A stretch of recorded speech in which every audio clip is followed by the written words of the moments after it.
Magandang tanghali po, Idol Rapi Tulfo in action. Senator, alam ko naman kung gaano kakabusila kanyang puso, alam ko naman kung gaano kakamutulungin.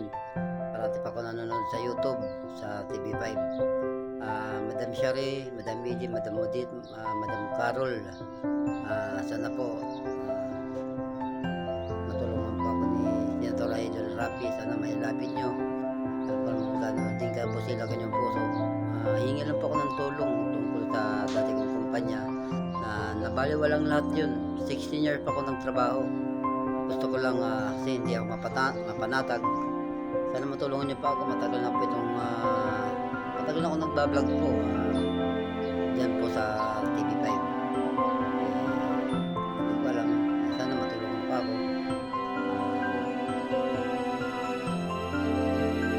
Mahaba kasing istorya sa Idol.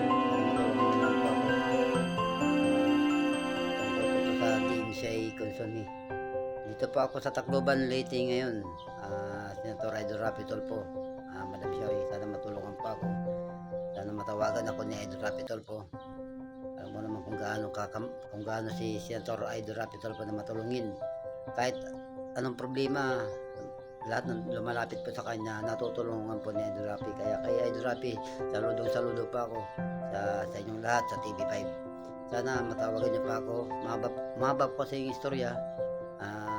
Kung kapalari sana ako matawagan, doon po na lang kikwento sa lahat ng nangyari sa akin sa Maynila.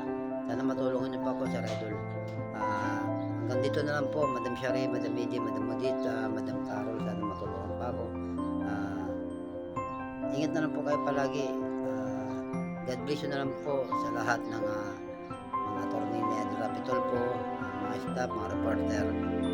Sana matawagan po ko ni Idol Madam Shari. Sana matulungan pa ako. Thank you very much. Sana ingat tayo palagi. God bless you na lang po sa inyong lahat. TV5, mga reporter, mga staff ni Idol Rapi Tulfo. Thank you very much. Ingat tayo palagi.